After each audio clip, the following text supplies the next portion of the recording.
Pertentangan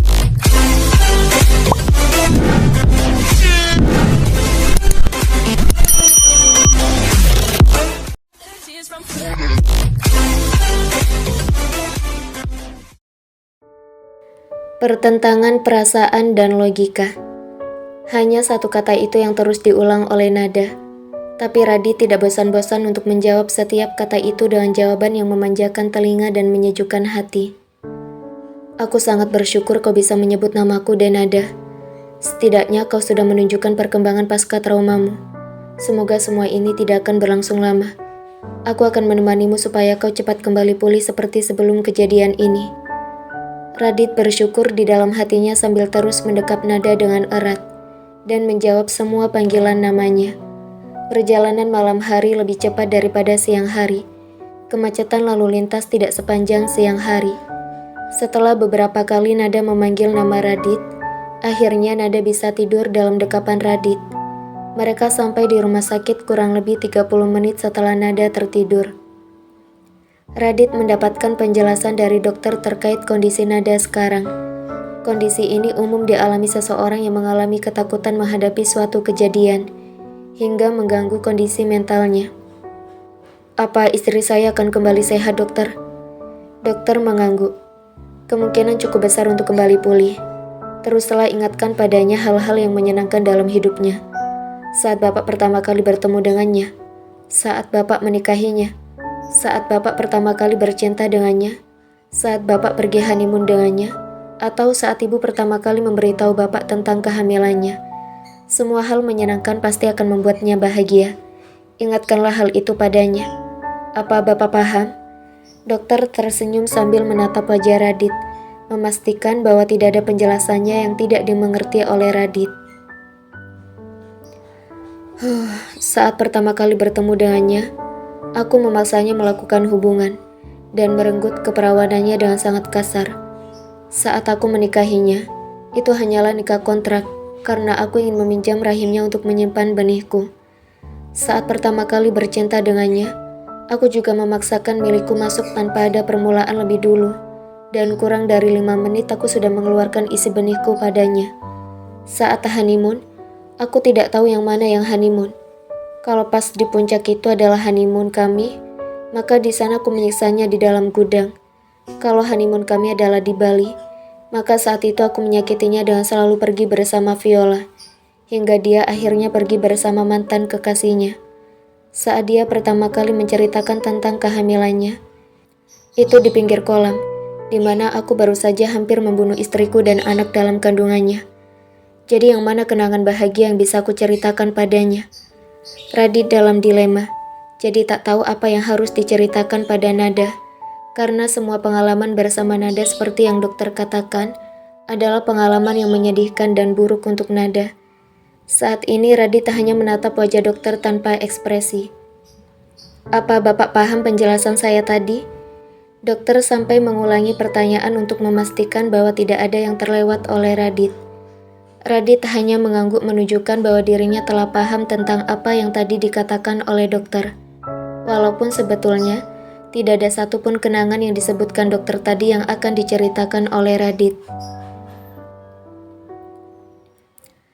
Aku akan memilih kenangan lain yang bagus untuk diingat oleh Nada, tapi tidak dengan kenangan yang dikatakan oleh dokter itu tadi.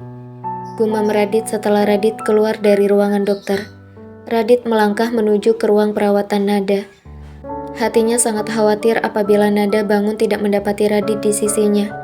Akan membuat Nada menangis histeris atau ketakutan lagi. Radit melangkah secepat mungkin untuk sampai ke ruang perawatan. Radit ya? Iya Bu. Rianti. Eyang sudah meninggal dunia Raditya. Kau ada di mana sekarang? Rianti bicara sambil terisak tangis. Rianti menunggu Radit menjawab pertanyaannya, tapi tidak ada jawaban yang keluar dari bibir Radit saat itu.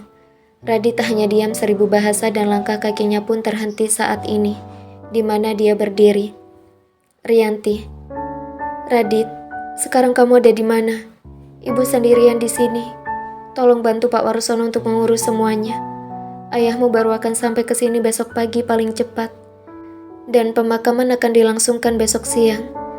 Radit ingin menjawab tapi dirinya belum bisa mengeluarkan kata-kata apapun. Radit akhirnya mematikan teleponnya dan menulis pesan singkat kepada Rianti. Hatinya begitu sesak sehingga suaranya tak keluar sama sekali dan tak tahu lagi harus berkata apa. Aku akan ke kamar perawatan Eyang sekarang. Sen.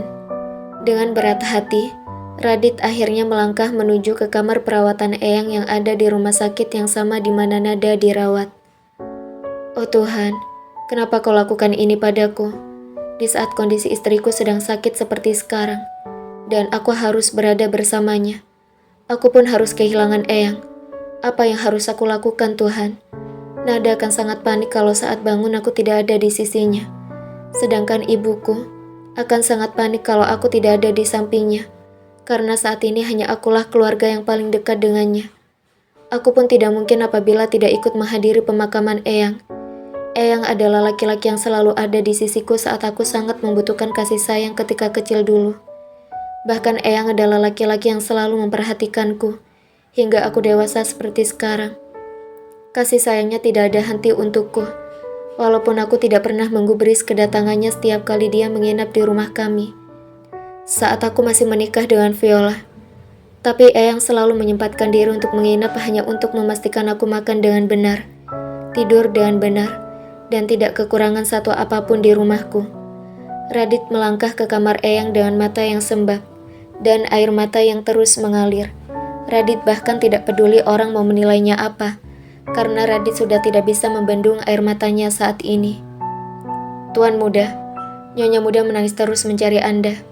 Sandi berlari menghampiri Radit untuk menceritakan apa yang terjadi di ruangan. Radit memang menyuruh Sandi untuk menemani Nada di ruangan selama dia pergi menemui dokter. Radit menghela nafas. Apa yang harus aku lakukan sekarang? Aku ingin menemui Eyang tapi istriku sekarang sangat membutuhkanku. Untuk beberapa saat, Radit masih terdiam memikirkan apa yang akan dilakukannya. Sandi, pergilah ke ruang perawatan Eyang. Ceritakan pada ibuku apa yang sebenarnya terjadi sekarang dan apa yang baru menimpa Nada tadi. Beritahu ibu kondisi Nada sekarang. Apa kau bisa melakukan itu untukku? Akhirnya Radit harus menentukan pilihan apa yang harus diperbuat olehnya. Tubuhnya hanya satu.